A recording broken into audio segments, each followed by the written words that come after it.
से 5 साल से न्याय के इंतजार में बैठा हुआ है और उस परिवार को न्याय नहीं मिल रहा है। सत्ता और विपक्ष, इसमें से किसी की हिम्मत नहीं हो रही है कि दिशा के परिजन के साथ खड़े हों, उनके माता पिता के साथ खड़े हों, लाचार माता पिता के साथ खड़े हों। लेकिन और मीडिया भी भूल गई, मीडिया भी तीसरी कर ली।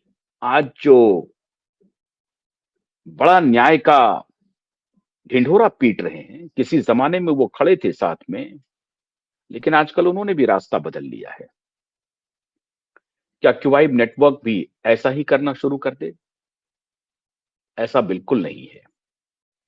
क्यूवाइब नेटवर्क ऐसा नहीं करेगा और इसलिए आज साल की शुरुआत 1 जनवरी के बाद आज 2 जनवरी है और साल के शुरुआत में ही हम कुछ फैसला लेने जा रहे हैं कि हम असत्य के साथ नहीं खड़े होंगे, सत्य के साथ खड़े होंगे, न्याय के साथ खड़े होंगे। मुझे नहीं मालूम कि सच्चाई क्या है, लेकिन एक पीड़िता अगर सड़क पर उतर करके आंदोलन करके पीड़िता की मां राजनीति में चले जाए, चुनाव लड़ ले, पीड़िता के चाचा जेल में हो, पीड़िता जिसके खिलाफ लड़ाई लड़ रही हो उनके साथ पीड़िता के पूरे परिवार की लड़ाई पिछले 25 वर्षों से जग जाहिर हो, उसका जिक्र नहीं हो। लेकिन पीड़िता के लिए सारे लोग खड़े हुए हैं, हम भी खड़े रहेंगे। अगर वो वाकई में पीड़ित हैं, अगर वाकई में उनके साथ अन्याय हुआ है, तो क्यूवाइब नेटवर्क खड़ा रहेगा। लेकिन सवाल है कि एक तरफ दिशा के मामले में लगातार चुनौती दी जा रही है, जिनके ऊपर आरोप है, आरोपी छिप छिप करके भाग रहा है, उनके पास कोई जवाब नहीं है। एफिडेविट दिया तो एफिडेविट में भी झूठा पकड़ा गया। और आज तो मैं ऐसा सनसनीखेज खुलासा करने वाला हूं जिसे जानकर समझकर आप हैरान हो जाएंगे। 2017 में उन्नाव में एक बलात्कार की घटना असत्य है, सत्य है, जो भी है वो मामला सामने आया। और 2019 में ये मामले ठाकरे साहब कह रहे हैं कि इसकी जांच होनी चाहिए, पुलिस को एफआईआर करना चाहिए। पीड़िता ने अगर कुछ कहा है तो उसकी तहकीकात होनी चाहिए और पुलिस को अविलंब एफआईआर दर्ज करना चाहिए, उसकी जांच होनी चाहिए। ये सारे बयान आ रहे हैं आदित्य ठाकरे की तरफ से भी। आदित्य ठाकरे भी और उनका पूरा कुनबा, उनका पूरा महाविकास आघाड़ी इस तरह का बयान दे रहा है। लेकिन और जो आज उन्नाव की रेप पीड़िता के साथ खड़ी है पार्टी, उनके किसी मुखिया के तरफ से आज तक दिशा साल्यान के पिता के पक्ष में कोई बयान नहीं आया। तो उन्नाव पीड़िता के साथ क्या ये राजनीति कर रहे हैं? क्योंकि उन्नाव पीड़िता ने जिसके ऊपर आरोप लगाया है वो उनको बाहुबली मीडिया ने दिखाया। बाहुबली नहीं है वो प्रभावशाली हैं। वो कई पार्टियों में रहे हैं। जो पार्टियां आज मुखर होकर के भारतीय जनता पार्टी का नाम लेकर के घेर रही है, उसी पार्टी से इस व्यक्ति ने चुनावी लड़ाई शुरू की, उसी पार्टी से ये एमएलए रहे। और फिर जब दूसरी सरकार आई तो दूसरी पार्टी में गए, फिर तीसरी पार्टी में गए और फिर ये चौथी पार्टी है भारतीय जनता पार्टी। लेकिन जिस पार्टी से पहली बार ये सांसद रहे, आज वो पार्टी इनके खिलाफ खड़ी है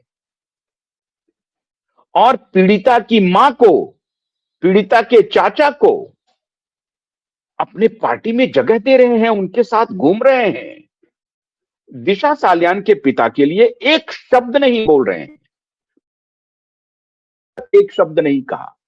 राहुल गांधी ने आज तक एक शब्द नहीं कहा, कुछ भी नहीं कहा, एक चर्चा भी नहीं की उन्होंने। 2.5 साल 3 साल से तो हम लड़ाई लड़ रहे हैं, सारे मीडिया वाले भाग गए, सारे सैटेलाइट चैनल वाले जो कह रहे हैं न्याय की लड़ाई लड़ रहे हैं, सत्य की लड़ाई लड़ रहे हैं, वो कहां गौण हैं जो आज लेकर के मैदान में आ गए? वो दिशा की लड़ाई छोड़ के भाग गए, जबकि मामला अदालत में आ गया। हम लोग इस लड़ाई को अदालत में लेके आ गए और 4-5 हियरिंग हो गई, लेकिन वो जो कैंपेन जर्नलिज्म वाले हैं, वो कैंपेन जर्नलिज्म वाले दिखाई नहीं पड़ रहे। उनके कैंपेन में उनका ही उठाया हुआ केस गौण है। क्यों? उनको अब कोई और एजेंडा चलाना है। जिसकी शुरुआत उन्होंने की थी, उसकी हियरिंग हो रही है अदालत में, लेकिन वो गौण हो गए। एक बार भी रिपोर्टिंग नहीं हुई उनके तरफ से। 1-2 बार जब मजबूर किया गया तो आए, लेकिन उसके बाद नहीं हुआ। और जब उन्होंने रिपोर्टिंग की, हमने बड़ी सराहना की, हमने उनको बधाई दी। लेकिन जब दिशा सालियान का केस एक ऐसे पड़ाव पर आकर के खड़ा हो गया है जहां अब सिर्फ एफआईआर का इंतजार है, तो वो कैंपेन जर्नलिज्म वाले एक बार भी ध्यान नहीं दे रहे, नहीं दे रहे। ना तो पार्टी दे रही है, ना कैंपेन जर्नलिज्म वाले दे रहे हैं। इसलिए जनता को तय करना है लड़ाई कौन ईमानदारी से लड़ रहा है। अब जरा उन्नाव केस पर आते हैं मित्रों।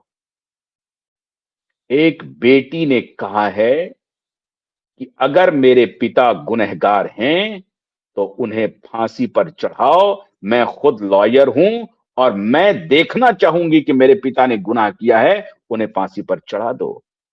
ये बात नहीं सुनी जानी चाहिए? क्यों नहीं सुनी जानी चाहिए? क्यों नहीं सुनी जानी चाहिए? आप नैरेटिव चला देंगे, आप तथ्यों की अवहेलना करेंगे। आदित्य ठाकरे, उद्धव ठाकरे को तो हम चुनौती दे रहे हैं कि तथ्य हमारे साथ है, आप आइए, कॉन्ट्राडिक्ट कीजिए, अगर हम गलत हैं तो बताइए। यहां पूरी मीडिया उनको जगह नहीं दे रही है, कैंपेन जर्नलिज्म वाले उनको बुला नहीं रहे हैं। और बड़ी मजबूती से आज डंके की चोट पर कह रहा हूं, मेरी मित्र है योगिता भयाना। आप में से बहुत लोगों को नहीं मालूम होगा, अब मुझे नहीं मालूम है, जो योगिता भयाना आज सड़कों पर सुप्रीम कोर्ट के बाहर लड़ाई कर रही हैं, वो मेरी दोस्त हैं। मैं बहुत अच्छे से उन्हें जानता हूं, वो भी मुझे जानती हैं। लेकिन मैं हैरान हूं कि योगिता को दूसरे पक्ष का फैक्ट नहीं पता चल रहा है। क्या योगिता मिसगाइडेड हो गई हैं? क्या योगिता किसी एजेंडे का हिस्सा बन गई हैं? मुझे नहीं मालूम।